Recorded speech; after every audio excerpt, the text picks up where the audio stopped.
Depowered lamp discs were rings of ghostly gray floating in the gloom. The shimmering jewelscape of Coruscant haloed the knife-edged shadow of the chair. This was the office of the Chancellor.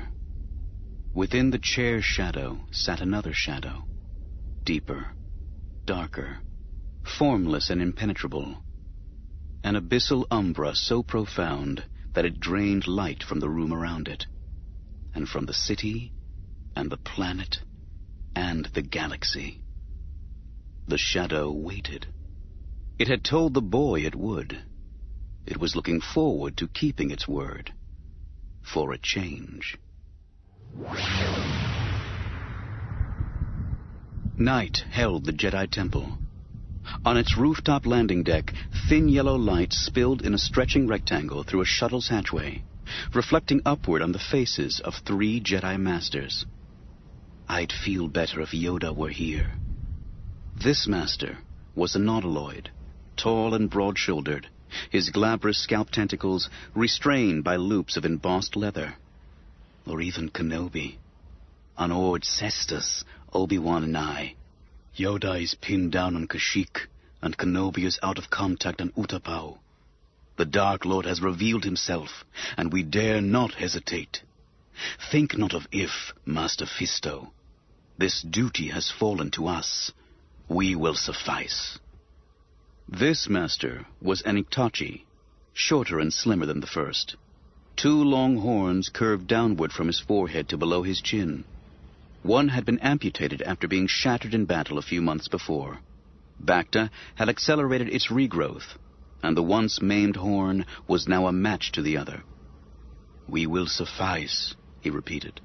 We will have to. Peace, said the third master, a Zabrak. Dew had gathered on his array of blunt vestigial skull spines, glistening very like sweat. He gestured toward a temple door that had cycled open. Windu is coming.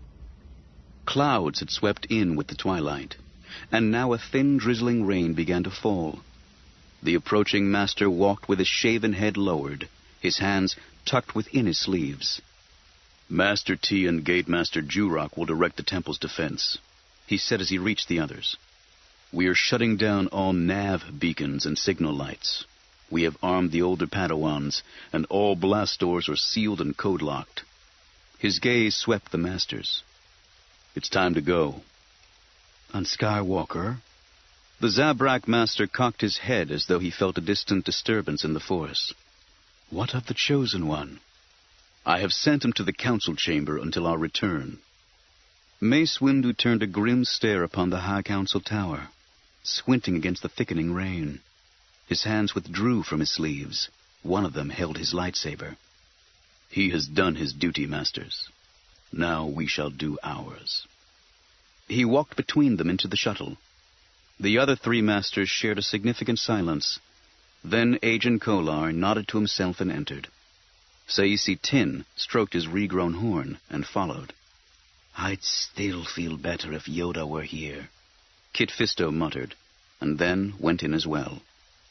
Once the hatch had sealed behind him, the Jedi Temple belonged entirely to the night.